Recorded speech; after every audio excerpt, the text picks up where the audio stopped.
नमस्कार मैत्रिणींनो, स्वागत आहे तुमचे रेणूच्या व्लॉगमध्ये। आज मी तुम्हाला बनवून दाखवणार आहे प्रेशर कुकर मधील स्ट्रीट स्टाईल पावभाजी। मी पावभाजी बनवताना त्यामध्ये लसूण चटणीचा वापर करते। ह्याकरता मी 6 ते 7 लाल मिरच्या, तुम्ही बेडगी मिरची घेतली तरी चालेल जर तुम्हाला तिखट नसेल पाहिजे तर। मी माझ्या घरी जी मिरची अवेलेबल होती ती घेतली, ती 2 तास भिजत ठेवली आणि 1 कांडी लसूण घेतला। आता हे दोन्ही मिश्रण मी मिक्सर मध्ये बारीक करून घेणार आहे। त्यावेळेस बारीक करताना मी हे जे पाणी आहे मिरची भिजवलेलं ते फेकून देणार नाही, ते त्यामध्ये घालून बारीक करणार आहे। पावभाजी करिता मी 1 बाउल मटार घेतला आहे, अंदाजे हा पाव किलो असणार। 2 बटाटे बारीक किसून धुवून घेतले आहेत। कोबी बारीक किसून घेतला आहे, तो सुद्धा मी 1 वाटी घेतला आहे। फ्लॉवर घेतला आहे बारीक चिरून, शिमला मिरची घेतली आहे बारीक चिरून आणि 1 बीट बारीक किसून घेतला आहे। आता कुकर गरम झाला आहे, त्यामध्ये मी आता पहिल्यांदा बटर घालते। बटर मी एवढं घेतलं आहे। फक्त बटर घालून मी बनवत नाही, कारण की ते जळतं। मग मी थोडंसं त्यामध्ये 1 पळी मी तेल घालतीये।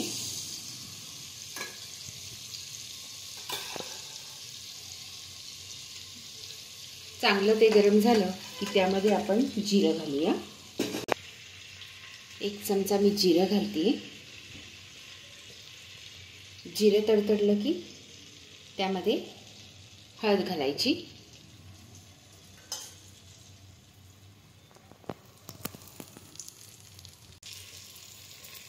आता मी हिंग घालतीये।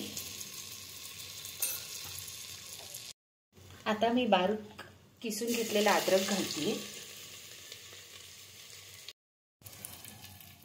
मी 2 मोठे आकाराचे कांदे चिरून घेतले होते बारीक, ते घालतीये। मोठे आकाराचे घेतले होते मी, जर तुमच्याकडे मध्यम आकाराचे असेल तर 3 घ्या। आता कांदा आपल्याला ब्राऊन करायचा आहे। कांदा पूर्णपणे मऊ झाला पाहिजे आणि छान ब्राऊन झाला पाहिजे।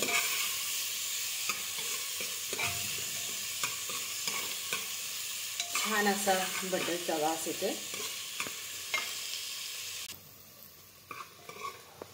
कांदे ब्राऊन झालेत आणि मऊ झालेत। आता मी त्यामध्ये 2 मध्यम आकाराचे बारीक चिरून घेतलेले टोमॅटो घालतीये। आता टोमॅटो आपल्याला परतून घ्यायचे। टोमॅटो त्यामध्ये छान मिक्स झाले पाहिजे कांद्यामध्ये, तोपर्यंत आपल्याला फ्राय करून घ्यायचे। तुम्ही बघू शकता कांदा आणि टोमॅटो छान मिक्स झाले। आता ह्यामध्ये मी बीट घालते, म्हणजे बीट पूर्णपणे कांदा आणि टोमॅटोमध्ये उतरेल आणि त्याचा कलर भाजीला येईल।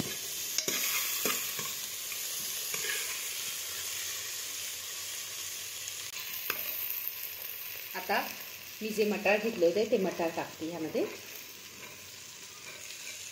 आणि पुन्हा एकदा ते सगळं मिक्स करून घेते। मी आता फ्लॉवर घालते, त्यानंतर कोबी घालते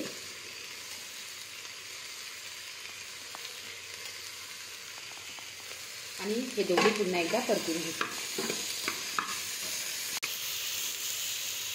मी शिमला मिरची घालते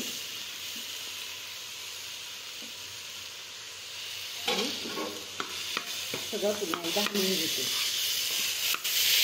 मी ही लसूण चटणी बनवली होती, ही मी 3 चमचे घालते। तुम्हाला जेवढं तिखट सहन होत असेल तेवढं तुम्ही घ्या। मी ती घालते। त्यानंतर मी पावभाजी मसाला घालते, तो सुद्धा मी 3 चमचे घालते आणि काश्मीरी लाल मिर्च पावडर ही मी 2 चमचे घालते।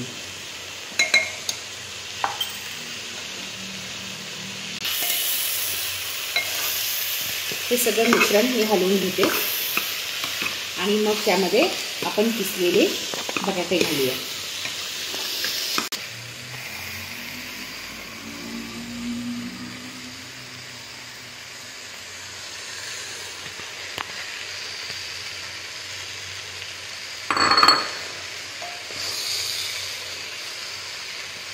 पद्धतीने मी सगळं मिक्स करून घेते. आता पुन्हा एकदा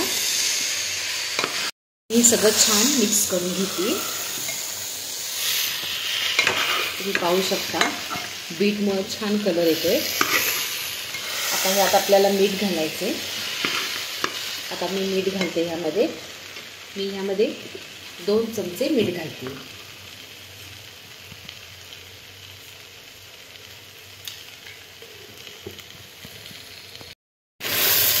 मस्त स्मेल येतोय मसाल्यांचा. छान कलर सुद्धा आलाय. एका साईडला मी गॅसवर पाणी ठेवलंय गरम करायला पातेल्यामध्ये. आपल्याला आता ते पाणी घालायचं आहे भाजीमध्ये. कधीही गरम पाणी यूज करायचं, त्यामुळे त्या भाजीची टेस्ट जाणार नाही.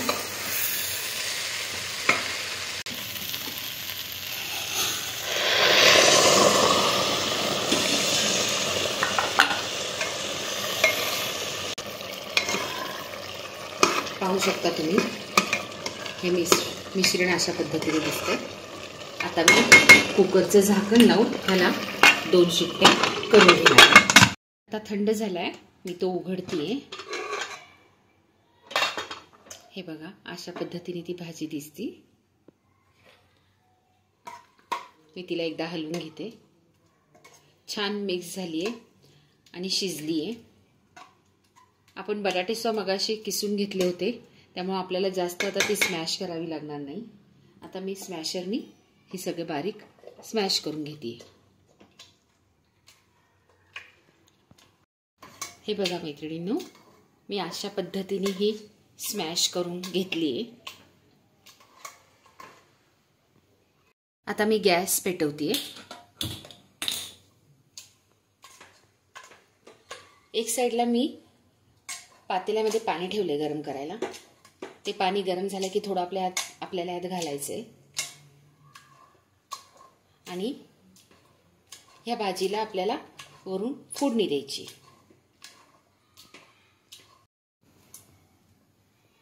आता मी यात गरम झालेलं पाणी घालते.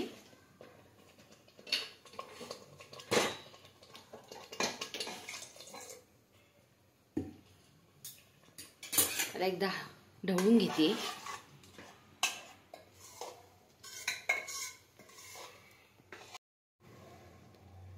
आता आपण भाजीला फोडणी देऊया. त्याकरता मी 1 चमचा बटर घालते आणि थोडा पावभाजी मसाला घालते.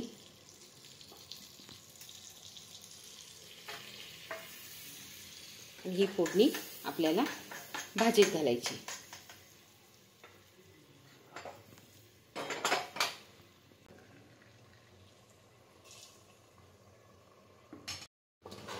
बघा किती छान रंग आलाय भाजीला.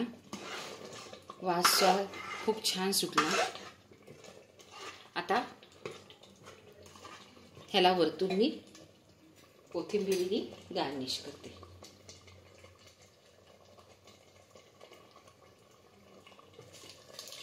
थोडंसं बटर सुद्धा टाकते.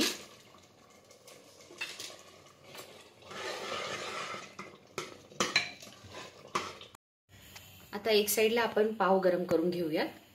मी 1 चमचा बटर घालतीये तव्यामध्ये. त्यावर पावभाजी मसाला घालतीये आणि बारीक चिरलेली थोडी कोथिंबीर घालते. आता हे आपल्याला सगळं मिक्स करून घ्यायचंय.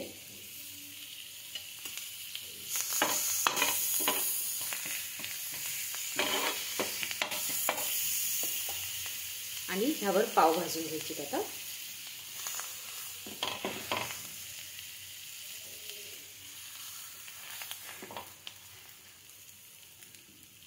अशा पद्धतीने आपण पाव भाजायला घ्यायचे. वरून थोडंसं बटर लावायचं.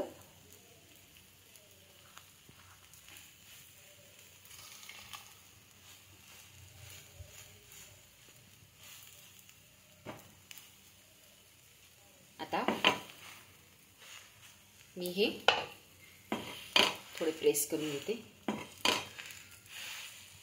आणि त्याची दुसरी साईड भाजून घेते.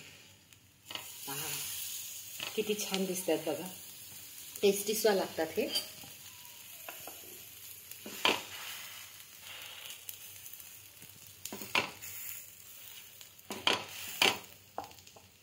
मी हे प्लेटमध्ये काढून घेते.